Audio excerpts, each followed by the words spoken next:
Good gentleman here, Darryl Gomez, and Darryl, maybe you should tell people your background in soccer slash football. All right, my name is Darryl Gomez. I'm from Toronto, Canada, born and raised. Played all my life here in Toronto as an adolescent and through my teenage years, primarily with Scarborough teams, starting off with Wexford Soccer at the age of 4, all the way through with Maple Leaf Soccer, then on to Malvern Soccer Club, and played with them for quite a while, and then joined the Canadian Soccer Academy, which was the provincial team, at the age of about 16 years old. At that time as well, I have an older brother, Darryl Gomez, who also played a lot of soccer at a high level. He was playing for Scarborough, Rosario, won some national championships. Then him and a couple of his teammates went to a club called Scarborough GS United. That was a new club in Scarborough starting off, as he was very close with one of his friends, Sandy Jaswal, who was very close with the owners, Paul Dave Sidhu. So as he was training with that team, I would always come around when I was young, at the age of 14, 15, when he had training and practice, and come train as well with them. And I got introduced to the owner at that age when I was 14, 15. Going into maybe around 16 years old, when I was playing at Malvern Soccer with the likes of Dwayne de Rosario, on his dad team, Tony de Rosario, and with some other teammates, one other named Dantly Johnson. Brought them along to GS United to play in the indoor soccer league in Scarborough, where they were The 3Ds, just to let the public know that that's Dwayne de Rosario and Dantly.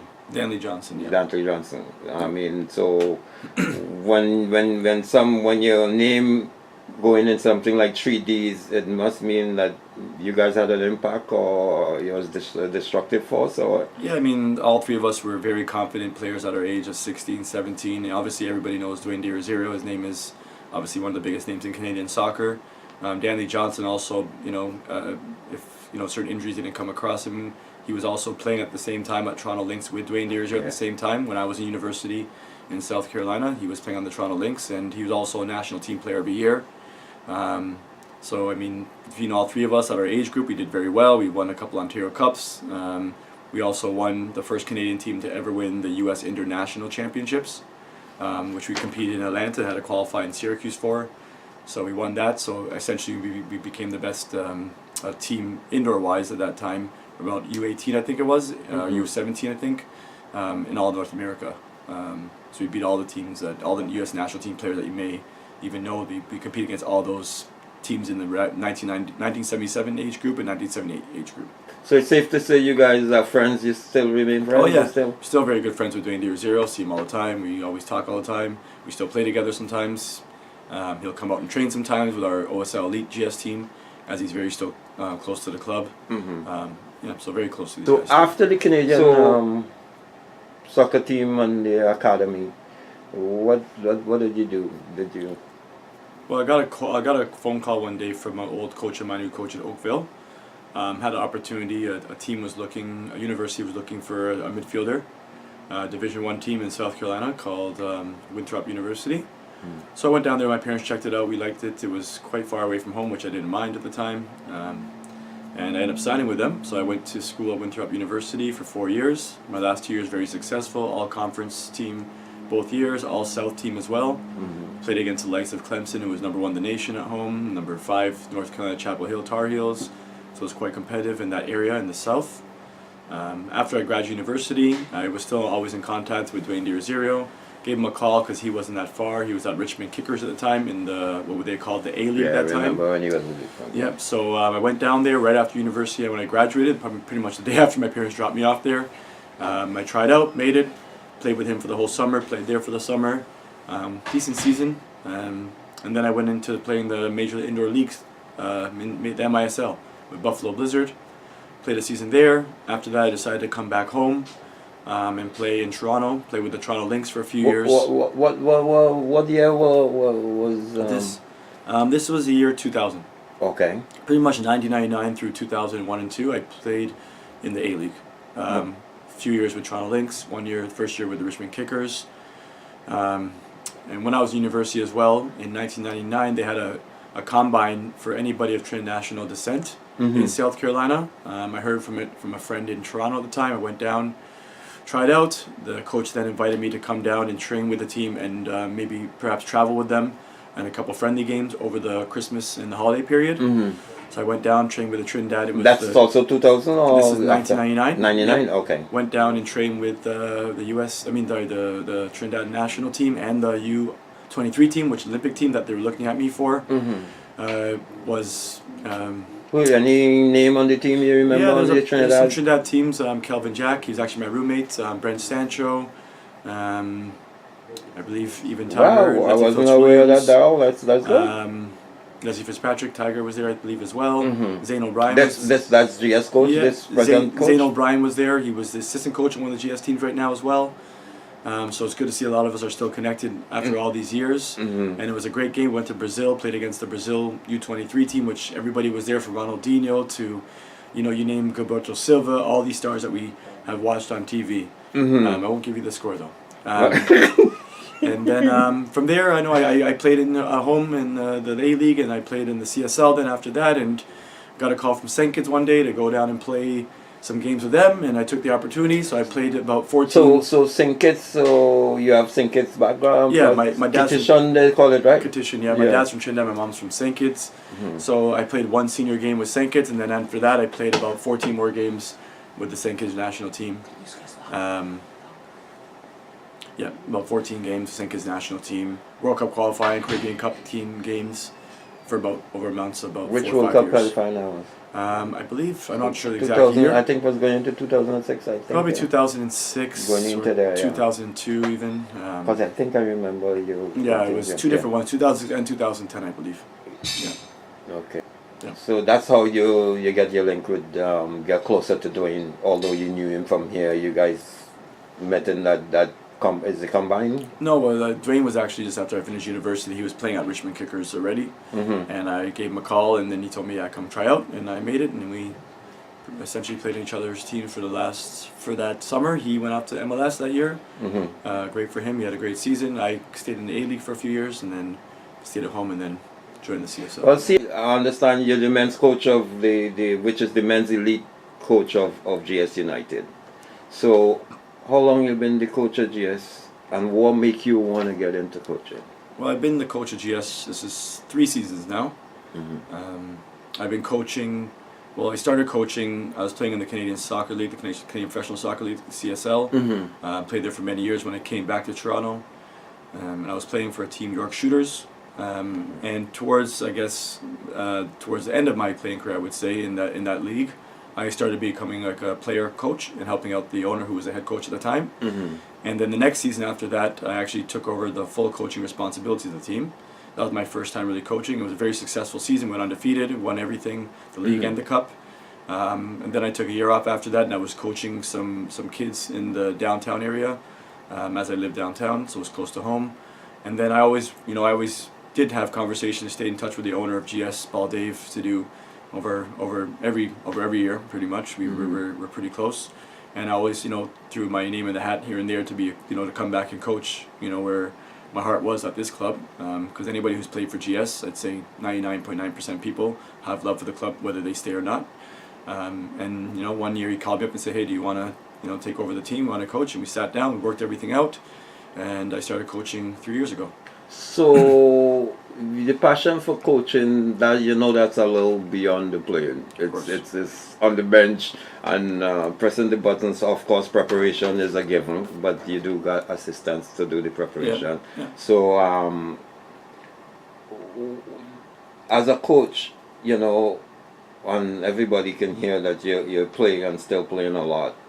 There's a little, I find, a helplessness at times when you see the play. Obviously you're not tired as the players out there, your players out there, and you're trying to make these adjustments. And how are you handling, and because you're still playing too, so how are you handling that part of the helplessness as a coach? Well, I think I'm still learning. I'm quite new. If you look at 5 years into coaching or so, I'm still quite new compared to a lot of other coaches in the league, for a matter of fact. I've been there 10, 15, 20 years.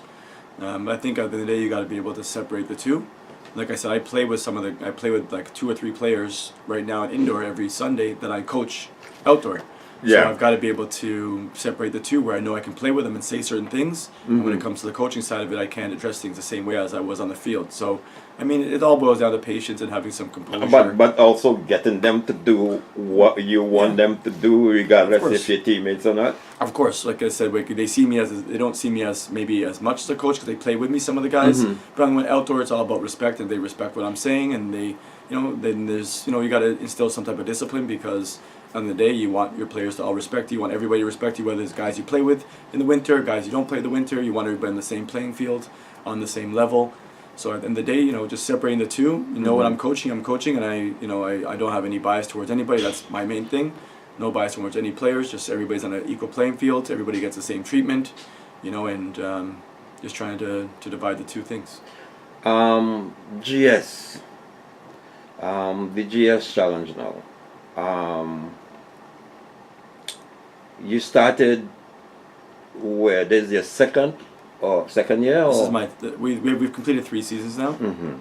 I mean, the first year was very challenging because, again, it goes back to your question just asked. I came in as a head coach, coaching a lot of guys who are my same age, guys who I've known for 20-something years, guys I've known for 10 years, guys I've played with. So I'm actually coaching my peers. So that was a unique challenge, and I think as a club we knew that this group that I coached my first year was very successful. They've won a lot of the medals you may see in this room.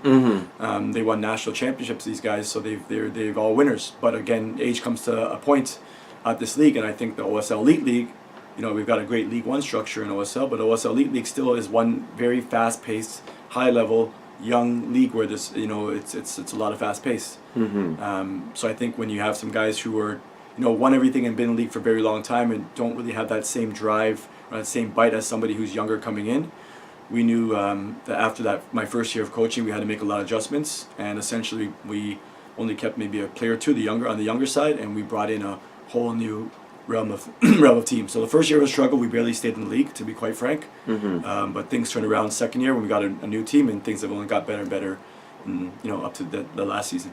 So it's safe to say you had tough decisions to make a transition from your first year to going in, and in making that transition and making, I guess, whatever some people call it, cuts, or your friends or your peers come into groups that which is a tough one to say, guy, you could come around, but this is the way we're going. Did it work for you in terms of the second year? Yeah, I mean, the second year worked in terms of players we brought in. I mean, it was very successful, and again, it's not easy and it's tough to tell people that we were moving on.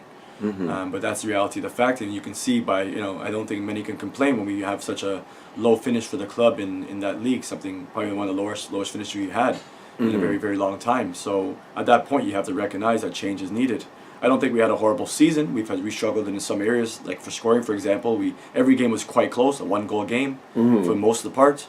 So it wasn't a bad season. We knew that we were in there. We had enough to compete game to game, but we didn't have enough to bring in any W's or consistent W's. So, at that point, within the club knows and the players knew that it was time for a change, and whether some guys took it to heart or not, you have to be upfront and very straight where you want the club to go, and we needed to make some drastic changes in order to be successful. And how you end up? Did you get the result at the end of the season? You saw the. Well, yeah. I mean, we like I said, our first year was a struggle with the older group that was again a successful group in the past, and we went from struggling to competing. I mean, I think we were very close to winning the league that year. We finished second in the second year. I mean, there's essentially 3 things you compete for. It's a league, which I think is the hardest thing to win because 18 games at minimum. Then you've got 2, I'd say, tournaments. One is Ontario Cup, which is the most prestigious, like a Champions League, I'd say, which everybody wants to win because you get a chance to go on to play for the Nationals. So it's more prestige than the league, even though, again, I think the league's tougher to win. And then you have a League Cup, right? So we lost in the quarterfinals, both League Cups. League Cup and that's last year. Last year, the Ontario Cup and the League Cup, and we finished second. And then this year was, it's progress. We made a couple changes this year, brought a few players left and a few players we let go. Is that changes you foresaw that you needed to go again to another level? Well, yeah, I mean, I think even every year, I think if we kept the same team from the year before, we would have been successful again because, again, it's a new group. After 1 year, they're coming together, a lot of younger guys, have an experience of a year in this type of league and what it takes to play in this league and what the club expects. Year two, you go into as a player, you know you've learned and you matured from year one. It's almost inevitable. But I think, again, we had a couple, pieces that left that hurt us this year that we could have reused. We had a couple pieces we let go that I think, was more benefit. And we brought a couple pieces in this year that I thought made our team stronger. I think overall our team was stronger this year. But we still are lacking a couple pieces to make us that team that can win all three of those competitions. And how did it end for you in terms of this year? Well, this year again was very successful. We won the league this year. So after finishing second last year, it was a very close second last year. We won the league this year, and we finished in semifinals Ontario Cup and semifinals of the League Cup. So everything progressed. We went from quarters to quarters, to semis, from seconds to first. And next year we're hoping, I think next year now it comes to the point where it's a little more pressure. it's got to be all. It's got to be all. Because we think this year we were good enough to win it all too. Yeah. How was life? You feel like you're back in terms of bringing the winning back to GS? Well, yeah. I mean, again, we had very successful last 2 years. I think last year we may have lost 5-6 games over about 25 games or so. And we, our goal against average was good. This year now we lost about we only lost 5 games, 2 cup games, 3 league games, over the amount of maybe about 25 to 30 games. So I mean, if you're losing that few games over a whole season, again we lost some important ones where it was the one that took us to finals in both instances or circumstances. But I think overall it's very successful where we're going. I mean, the players we got a new niche of players that over 2 years now we've got a core group that's staying together. Hopefully that core group stays again to next year. We add different pieces that will make us more successful next year. But I think all in all, I think there's 1 or 2 teams that really compete us last season that just finished. I think the season before was only 1 team that was better than us. So I mean, I think we rectified problems over the last 2 years, and I hope next year going into it we made some changes already. Going into things, and we're going to try and start things off a little bit earlier and prepare earlier and make sure everything's organized. So going to next year that we've all the intangibles are crossed off and we're just focused on the field. Do you have an indoor program, the team? We don't have an indoor active? program per se. We've got, like I said, many of the players play with myself on the team I play with. We've had other players that are playing on another team that's in the same league. That's the indoor. We have some players there. We have other players that scatter around, play here and there. But then But you have a little eye on your players. Well, we start training indoor in after Christmas. Okay. Right, so we start training after Christmas. We go. It's light, maybe once, twice a week at max, until about February, March, and then going into like March and April, we start going on the heavier side of things. Some friendly games, some inter-squad games, getting ready for the start of season in May. Yeah. Tiger, and I understand Dwayne played with the GS Masters. Yep. So how did you guys combine, and how you find the level was? It was very strong. It goes back to that same elite team that we had when I first year of coaching. A group. Those players are essentially the team that we brought amongst with myself and Dwayne and a couple other outside guys that we brought to make this over 35 Masters team. So I mean, again, Dwayne also a product of GS from time he was young when I brought him across here.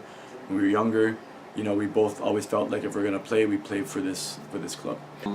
Did you run away with the Masters? No, we didn't. I think the final it seemed like it was a close one. It was very close in the final. I think that there's a lot of competition in Ontario. There's about maybe 2 or 3 very strong teams, at this age group, at the over 35 Masters.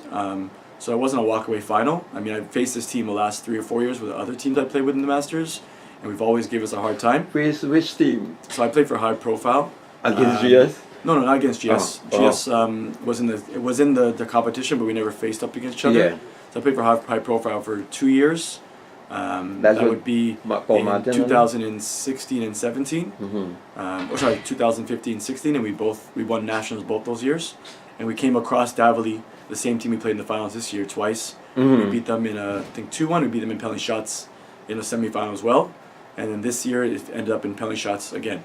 So it was very close around game. the winning, you're just maintaining around the winning. Oh, it's always nice to win. Yeah. So hopefully you can bring your team to the level where the women's and I know you haven't been with the women, so maybe I should take the opportunity to. So what do you think about the women's winning the thing? That's amazing. Yeah. I mean, it's an amazing accomplishment for them. I mean, I'm very happy for the women's team. We're one big club, and we want the best for each individual team.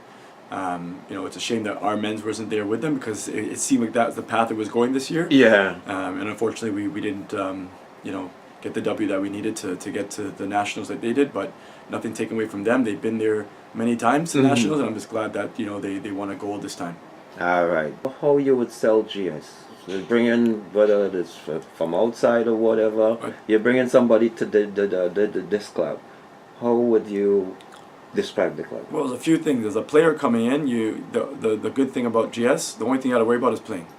You ain't got to worry about anything on the outside. You ain't got to worry about equipment. You ain't got to worry about fields. You ain't got to worry about, you know, fees, all the other things that you may have. I'm not sure at other clubs, but all you have to do is come in, and that's all we ask, that you play. And when we come, and even more so, even from the owner's mission from top down, and it's all about just ask for people to work hard. As long as you're working hard, everybody's happy. You know what I mean? I was once told by a coach a long time ago in university, even if you're touch off, there's never an excuse for you not to work hard. You can't give an excuse. You can have a bad day, your touch could be off, you could be whatever it may be, but there's never an excuse as to why you can't work hard. So we don't accept that as an excuse, and that's something that's, you know, pushed through the whole GS family. And that's the next thing as well, is that it's a family, right? So if a player's come in here, we don't look for players to come in 1 year just because we want to win something and out you go, or whatever it may be, or players come in to jump ship, win and go here and there. It's a family. When you come in here, you understand that it's a family. It's a group of people. We've now established a new group of people for the elite team. It's taken some time to build that. We've had groups along the way, from when I started at 16 years old, my brother's group, all the way to the present with the group that we didn't finish so well in 2 years ago in the league. That was, I would say, the last core group. In those groups, you'll see that those guys are best of friends. Yeah. They still communicate, even whether they're playing soccer or not. They're a group of friends. Same with the groups before.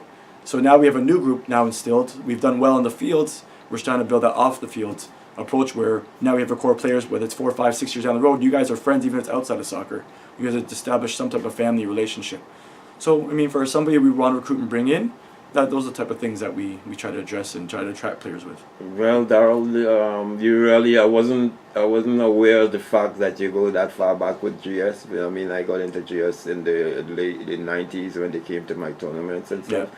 But you really could attest to GS. I'm fortunate because my brother is one of the first players of the club. Yeah, I just learned that too. I just wanted to play wherever he was playing, and whenever they trained, I would be 12 or 13. I don't remember how old I was.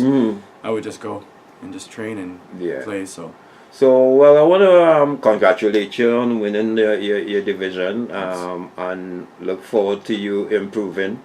And I want to also thank you for giving me the time today to get this astonishing set of information here now, knowing you and not knowing your whole thing is that deep. I know your background is that deep. Really, I'm kind of a little surprised, and I'm glad the public now get a chance to know Darryl Gomez. For me, he's a dynamite player. Okay, thanks, Darryl, for the time. Thank you. All right, appreciate it.